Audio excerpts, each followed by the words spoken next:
All right, so let's say I am writing a research paper on local food and carbon emissions that come from the food system. So I found an article that I think fits with my topic. It's about how far food travels, fuel usage, and greenhouse gas emissions in the food system. So I think I want to use this article, but I need to decide if it's credible, which means like reliable or believable, if it's a credible source. So I'm going to use the RAVEN acronym. So right here in your document, you have the RAVEN acronym to determine the credibility of this source. As I go through each letter, you're going to write down what questions I ask myself for this letter. All right, so we're going to start with R for reputation. So questions I'm asking myself about this source for their reputation are, what is the reputation of the source and publication? And is the source a position of authority? So what is the reputation? Are they in a position of authority on this issue? So those are the two questions that you're going to write down. So do that now. Okay, so as I'm looking at this source, this is from a peer-reviewed journal, an academic journal. So this means this is a tier 1 source. So we have this kind of system or, there are different tiers of sources. Tier 1 means like the top of the pyramid, like the most reliable kind of source is a peer-reviewed academic journals, books, sources like that. They're super reliable. Right? It's because this writing comes from like experts in the field. These are academics doing research on this topic. So that's why this source is really reliable. So overall, reputation, this source has a very good reputation. So we're good so far. So make sure you've written down those questions for reputation, what questions you should be asking yourself. What is the reputation of this source? And are they in a position of authority? Okay, so then we are moving on to A, which is ability to observe. So basically the questions for ability to observe are, is the author in a position that allows them to access reliable evidence? If the article is about an event, did they actually observe the event? Like, were they there? So this source is not about an event. It's about sort of a general topic, research, and it's based on research done by the authors and information gained from other reliable sources. So, right, these are the authors. They are in positions of authority. They're at this, Iowa State University.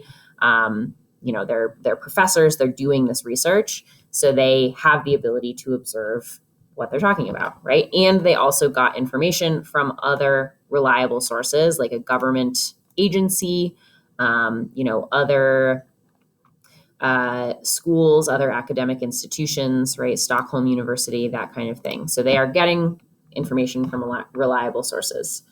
So overall, yes, these authors have the ability to observe. So again, those questions for A were, is the author in a position that allows access to reliable evidence?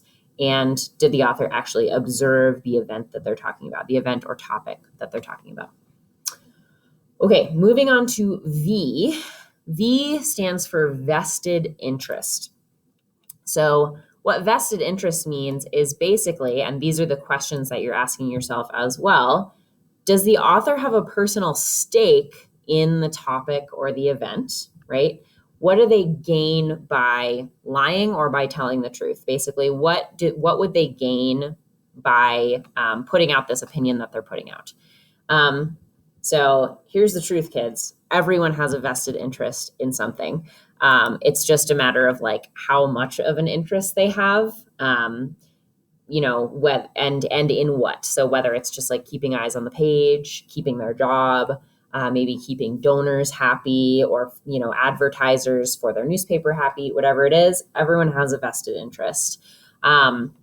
So, for example, the authors are advising here in this article that consumers should, I'm going to find the conclusions here. So their recommendations for action are that consumers should buy locally grown food when possible, that you should grow your own fruits and vegetables at home, you should use farmers markets, so that kind of thing. So it's possible that they might have like some big farm donors to Iowa State University that will be happy to support a conclusion of you should buy local from Iowa. It's possible. Doesn't seem like a huge deal, again, given that this is a peer-reviewed academic journal. So other people from outside Iowa have looked at their conclusions and said, yes, we agree based on the research. But, still could have a vested interest in that way. So vested interest, basically, what would the authors gain by lying or telling the truth? What is their stake in what they're talking about? Are they going to gain anything from the opinion that they are stating here? So make sure you have those questions written down. Okay, we are on to E, expertise. So questions to ask for expertise. Does the author have specialized knowledge or does the author have specialized knowledge on the topic?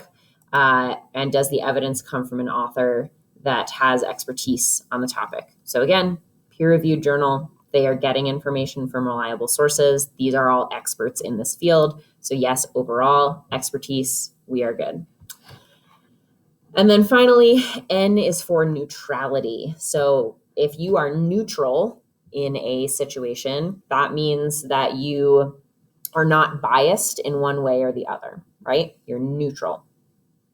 It's like balanced, right? So basically neutrality, questions that you're asking yourself are, is the author neutral about the issue, or does it seem like there's bias? And then is the source of the evidence that they're using neutral or biased? So is the author biased or neutral? Is the evidence that they are using biased or neutral? Overall, again, this is a peer-reviewed journal. The authors seem neutral. So they're using reliable data in order to support their conclusions. They also present some counterexamples that kind of could limit their findings. So in general, they are neutral. So overall, I think this source is a good one to use in my research paper. So that's the RAVEN acronym. If you need to go back and rewind, look at the transcript on YouTube to find the questions that you should ask, feel free to do that. And yeah, then we'll practice with some other articles.